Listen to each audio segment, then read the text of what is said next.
حضرت اسماعیل علیہ السلام حضرت ابراہیم کے بڑے فرزند اور سید المرسلین صلی اللہ علیہ وآلہ وسلم کے جد اعلیٰ ہیں۔ حضرت ہاجرہ کے بطن پاک سے پیدا ہوئے، ولادت سے پہلے ہی اللہ تعالیٰ نے آپ کی بشارت دے دی۔ چھوٹی عمر میں ہی حکم الہی سے والد محترم آپ اور آپ کی والدہ کو اس سرزمین چھوڑ آئے جو آج مکہ مکرمہ کے نام سے مشہور ہے، اور اس وقت یہ علاقہ ایک ویران جگہ تھی۔ یہاں جب آپ پیاس کی شدت سے بے قرار ہوئے تو والدہ ماجدہ نے پانی کی تلاش میں صفا و مروہ پہاڑوں کے ساتھ چکر لگائے، لیکن کہیں سے پانی نہ ملا۔ اس پریشانی کے عالم میں فرشتے کے پر نے یا حضرت اسماعیل علیہ السلام کی مبارک ایڑیاں لگنے کی برکت سے اللہ تعالیٰ نے زمزم کا چشمہ جاری کر دیا، جو آج تک جاری و ساری ہے اور رہتی دنیا تک رہے گا۔ قرآن و حدیث اور دیگر کتب میں آپ سے اسلام کے متعلق احوال مذکور ہیں۔ ارض مقدس پہنچنے کے بعد حضرت ابراہیم علیہ السلام نے بارگاہ الہی میں دعا کی تھی، جس کا ترجمہ ہے کہ اے میرے رب، اچھے نیک اولاد عطا فرما۔ یہ دعا قبول ہوئی اور رب تعالیٰ نے آپ علیہ السلام کو ایک بردبار لڑکے کی بشارت دی، جیسا کہ قرآن کریم میں ہے، جس کا ترجمہ ہے کہ ہم نے اسے ایک بردبار لڑکے کی خوشخبری دی۔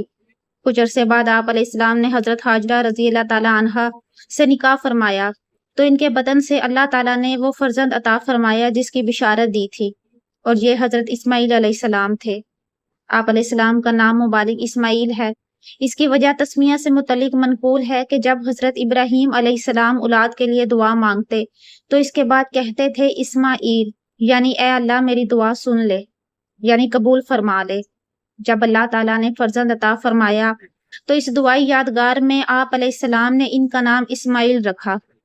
آپ علیہ السلام کا لقب ذبیح اللہ ہے، کیونکہ اللہ تعالیٰ نے آپ کے والد حضرت ابراہیم علیہ السلام کو انہیں ذبح کرنے کا حکم دیا، اور آپ علیہ السلام نے حکم الہی سن کر کسی تعامل کے بغیر خود کو قربانی کے لیے پیش کر دیا تھا۔ آپ علیہ السلام حضرت ابراہیم علیہ السلام کے پہلے فرزند ہیں، اور تمام مسلمانوں اور سبھی اہل کتاب اس بات پر اجماع ہے کہ حضرت اسماعیل علیہ السلام حضرت اسحاق علیہ السلام سے عمر میں بڑے ہیں۔ اللہ تعالیٰ نے آپ علیہ السلام کو قبیلہ جرہم اور سرزمین حجاز میں رہنے والی قوم عمالیق کی طرف مبعوث فرمایا، جنہیں آپ علیہ السلام نے تبلیغ و نصیحت فرمائی، تو کچھ لوگ آپ پر ایمان لے آئے اور کچھ کافر ہی رہے۔ حضرت ابراہیم علیہ السلام پر جداگانہ کوئی کتاب یا صحیفہ نازل نہیں ہوا، بلکہ یہ حضرت ابراہیم علیہ السلام پر نازل ہونے والے صحیفوں کے تابع تھے۔ البتہ وحی کے ذریعے آپ علیہ السلام پر بعض احکام کا نزول ہوا، جیسا کہ ارشاد باری تعالیٰ ہے، جس کا ترجمہ ہے کہ بے شک اے حبیب، ہم نے تمہاری طرف وحی بھیجی، جیسے ہم نے نوح اور اس کے بعد پیغمبروں کی طرف بھیجی، اور ہم نے ابراہیم اور اسماعیل اور اسحاق اور یعقوب اور ان کے بیٹوں عیسیٰ، ایوب اور یونس اور ہارون اور سلیمان کی طرف وحی فرمائی۔ آپ علیہ السلام کے 12 بیٹے ہوئے، اور ان کی اولاد میں رب کریم نے اس قدر برکت عطا فرمائی کہ وہ بہت جلد پورے عرب میں پھیل گئے، یہاں تک کہ مغرب میں مصر کے قریب تک ان کی آبادیاں جا پہنچی، اور جنوب کی طرف ان کے خیمے یمن تک پہنچ گئے، اور شمال کی طرف ان کی بستیاں ملک شام سے جا ملیں۔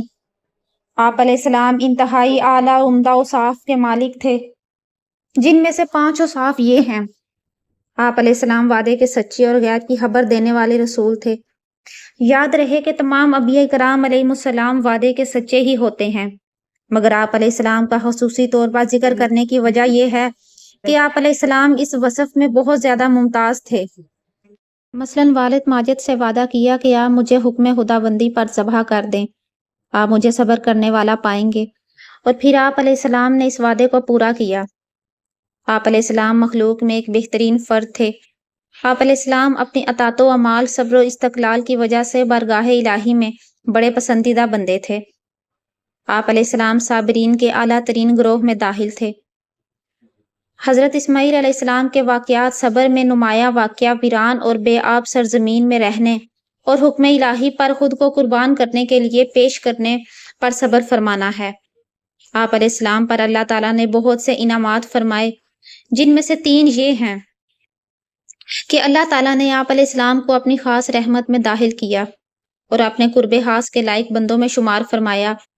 آپ علیہ السلام کو آپ کے زمانے میں تمام جہان والوں پر فضیلت عطا کی۔ ننھی عمر میں ہی آپ علیہ السلام کے والد محترم حضرت ابراہیم علیہ السلام نے آپ کو والدہ حضرت ہاجرہ رضی اللہ تعالیٰ عنہا کے ہمراہ سرزمین حرم چھوڑ دیا۔ اس واقعہ کا پس منظر یہ ہے کہ حضرت ابراہیم علیہ السلام کی پہلی زوجہ حضرت سارہ رضی اللہ تعالیٰ عنہا کے ہاں کوئی اولاد نہ تھی، اور جب حضرت حاجرہ رضی اللہ تعالیٰ عنہا کے بطن پاک سے حضرت اسماعیل علیہ السلام کی ولادت ہوئی تو اس وجہ سے ان کے دل میں کچھ جذبات پیدا ہوئے۔ آپ رضی اللہ تعالیٰ عنہا نے حضرت ابراہیم علیہ السلام سے کہا کہ آپ حاجرہ اور ان کے بیٹے کو میرے پاس سے جدا کر دیجئے۔ حکمت الہی نے یہ ایک سبب پیدا کیا، چنانچہ وحی آئی کہ اے ابراہیم، حضرت حاجرہ رضی اللہ تعالیٰ عنہا اور حضرت اسماعیل علیہ السلام کو سرزمین حرم چھوڑ آئیں۔ چنانچہ حضرت ابراہیم علیہ السلام نے حضرت حاجرہ اور ان کے بیٹے حضرت اسماعیل کو لے کر آئے اور انہیں بیت اللہ کے پاس ایک گھنے درخت کے نیچے بٹھا دیا۔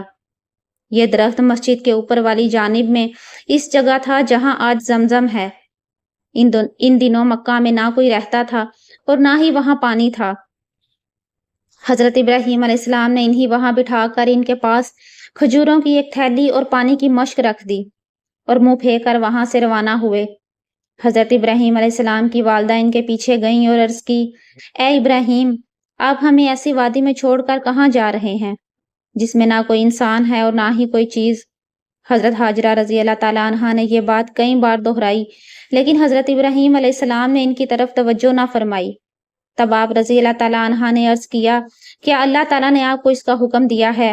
ارشاد فرمایا، ہاں۔ عرض کی، جب تو اللہ تعالیٰ ہمیں ضائع نہ ہونے دے گا۔ پھر آپ لوٹ گئیں اور حضرت ابراہیم روانہ ہو گئے، یہاں تک کہ جب سنیا پہاڑی پر پہنچے اور ان کی نظروں سے اوجھل ہو گئے تو آپ علیہ السلام نے بیت اللہ کی طرف منہ کر کے ہاتھ اٹھائے اور دعا کی۔ اپنی جگہ آ کر حضرت حاجرہ رضی اللہ تعالیٰ عنہا اسماعیل علیہ السلام کو گود میں لے کر اکیلی بیٹھ گئیں۔ پھر وقت یوں گزرنے لگا کہ آپ حضرت اسماعیل کو دودھ پلا دیتی اور خود مشک سے پانی پی لیا کرتی، یہاں تک کہ جب مشک کا پانی ختم ہو گیا تو انہیں بھی پیاس لگی اور فرزند کو بھی۔ حضرت حاجرہ اپنے نونہال کی طرف دیکھ رہی تھی جو حلق خشک ہونے کی وجہ سے بے قرار ہو رہا تھا۔ آپ رضی اللہ تعالیٰ عنہا غمزدہ ہو کر وہاں سے ہٹ گئیں اور دیکھا کہ ان کے نزدیک ترین صفا پہاڑ ہے۔ آپ اس پر چڑھیں اور وادی کی طرف منہ کر کے دیکھنے لگیں کہ شاید کوئی انسان دکھائی دے، لیکن انہیں کوئی نظر نہ آیا۔ پھر صفا پہاڑ سے اتری، یہاں تک کہ جب وادی میں پہنچی تو انہوں نے اپنی قمیض کا دامن اٹھا لیا تاکہ اسے الجھ کر گر نہ پڑے، اور پھر کسی پریشان انسان کی طرح تیز دوڑی حتیٰ کہ وادی سے نکل گئیں۔ پھر مروہ پہاڑی پر آئیں اور اس پر کھڑے ہو کر دیکھنے لگیں کہ شاید کوئی نظر آئی، لیکن انہیں کوئی نظر نہ آیا۔ انہوں نے 7 بار اس طرح کیا۔ حضرت عبداللہ بن عباس فرماتے ہیں کہ نبی کریم علیہ السلام نے فرمایا، اس کی اتباع میں لوگ صفا اور مروہ کے درمیان صحیح کرتے ہیں۔ پھر 7ویں بار جب آپ رضی اللہ تعالیٰ عنہا نے مروہ پر چڑھ کر دیکھا تو ایک آواز سنی۔ انہوں نے خود سے کہا، خاموش۔ پھر دوبارہ آواز سنی تو کہا، تم نے اپنی آواز سنائی دی، اگر تمہارے پاس مدد ہے تو مدد کرو۔ دیکھا کہ جہاں حضرت اسماعیل علیہ السلام تڑپ رہے تھے، ان کے قدموں کے پاس اچانک دیکھا کہ جس جگہ زمزم ہے وہاں ایک فرشتہ تھا۔ اس نے اپنی ایڑی یا پر سے گڑھا کیا حتیٰ کہ پانی نکل آیا۔ آپ رضی اللہ تعالیٰ عنہا یہ دیکھ کر بہت خوش ہوئیں اور فوراً تشریف لا کر پانی جمع کرنے لگیں اور اپنے ہاتھ سے اس کو اس طرح حوض کی شکل میں بنانے لگیں۔ پھر چلو سے پانی لے کر اسے اپنی مشک میں ڈالنا شروع کر دیا، اور چلو سے پانی لینے کے بعد وہاں چشمہ ابل پڑا۔ حضرت عبداللہ بن عباس فرماتے ہیں کہ نبی کریم صلی اللہ علیہ وآلہ وسلم نے ارشاد فرمایا، اللہ تعالیٰ اسماعیل کی ماں پر رحم فرمائے، اگر وہ زمزم کو یوں ہی چھوڑ دیتی، یا فرمایا کہ اگر وہ چلو میں پانی نہ لیتی تو وہ زمزم بہتا ہوا چشمہ بن جاتا۔ آپ رضی اللہ تعالیٰ عنہا نے مزید فرمایا کہ حضرت حاجرہ رضی اللہ تعالیٰ عنہا نے پانی پیا، پھر اپنے فرزند کو دودھ پلایا۔ فرشتے نے ان سے کہا، آپ لوگ اپنے ضائع ہونے کا خوف نہ کریں، کیونکہ یہی بیت اللہ ہے جسے یہ لڑکا اور اس کے والد مل کر بنائیں گے، اور بے شک اللہ تعالیٰ اپنے خاص بندوں کو ضائع نہیں کرتا۔ حضرت عبداللہ بن عباس رضی اللہ تعالیٰ عنہ فرماتے ہیں کہ بیت اللہ کی جگہ ٹیلے کی طرح زمین سے بلند تھی، سیلاب اس کے دائیں بائیں سے زمین کاٹ کر لے جاتا تھا۔ وقت یوں ہی گزرتا رہا، یہاں تک کہ جرہم قبیلے کے قافلے یا جرہم والوں کا وہاں سے گزر ہوا۔ وہ مقام قدا کے راستے سے آ رہے تھے اور مکہ کے نشیبی علاقے میں ٹھہرے۔ انہوں نے چند پرندوں کو اڑتے ہوئے دیکھا تو کہا، یہ پرندے پانی کے گرد چکر لگا رہے ہیں، حالانکہ ہم اس وادی میں پہلے بھی ٹھہرے تھے، اس وقت تو یہاں پانی بالکل نہیں تھا۔ پھر انہوں نے 1 یا 2 آدمی بھیجے تو انہوں نے واقعی وہاں پر پانی دیکھا اور جا کر قبیلے والوں کو خبر دی تو وہ لوگ بھی وہاں آ گئے۔ حضرت حاجرہ رضی اللہ تعالیٰ عنہا پانی کے پاس بیٹھی ہوئی تھی۔ قبیلے والوں نے پوچھا کہ آپ اجازت دیتی ہیں کہ ہم آپ کے قریب ہی ٹھہر جائیں؟ آپ رضی اللہ تعالیٰ عنہا نے فرمایا ہاں، لیکن تمہارا پانی پر کوئی حق نہ ہوگا۔ انہوں نے کہا ٹھیک ہے۔ حضرت عبداللہ بن عباس رضی اللہ تعالیٰ عنہ فرماتے ہیں کہ نبی کریم صلی اللہ تعالیٰ علیہ وآلہ وسلم نے فرمایا، یوں حضرت اسماعیل علیہ السلام کی والدہ کو لوگ مل گئے اور انہیں بھی پسند تھا کہ قریب میں انسان ہو، چنانچہ یہ لوگ وہاں ٹھہر گئے اور انہوں نے اپنے گھر والوں کو بھی وہیں بلا لیا، یہاں تک کہ اس جگہ کئی گھر آباد ہو گئے۔ کچھ عرصہ میں حضرت اسماعیل علیہ السلام بھی بڑے ہو گئے۔ آپ علیہ السلام کی مادری زبان قبطی اور پدری زبان عبرانی تھی، اور جرہم قبیلے کے لوگوں کے درمیان پلنے بڑھنے کے دوران ان سے عربی زبان بھی سیکھ لی۔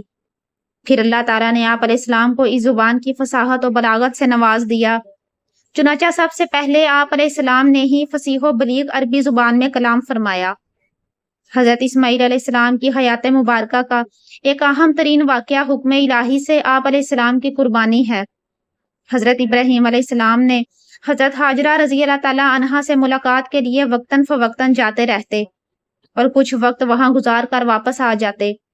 تاریخ کی بعض کتابوں میں لکھا ہے کہ آپ علیہ السلام براق پر آتے جاتے تھے، واللہ عالم۔ جب حضرت اسماعیل علیہ السلام پلتے بڑھتے اس عمر تک پہنچ گئے جس میں آپ علیہ السلام کا ہاتھ بٹانے کے قابل ہو گئے، تو ان سے فرمایا، اے میرے بیٹے، میں نے خواب دیکھا ہے کہ میں تمہیں ذبح کر رہا ہوں، اب تم دیکھ لو کہ تمہاری کیا رائے ہے۔ حضرت ابراہیم علیہ السلام نے یہ اس لیے کہا تھا کہ ان کے فرزند کو ذبح ہونے سے وحشت نہ ہو اور اللہ تعالیٰ کے حکم کی اطاعت کے لیے رغبت کے ساتھ تیار ہو جائیں۔ اس فرزند نے حکم الہی پر سر تسلیم ہم کرتے ہوئے اظہار اطاعت کرتے ہوئے عرض کی، اے میرے والد، آپ وہی کریں جس کا آپ کو اللہ تعالیٰ کی طرف سے حکم دیا جا رہا ہے۔ اگر اللہ تعالیٰ نے چاہا تو عنقریب آپ مجھے ذبح پر صبر کرنے والوں میں سے پائیں گے۔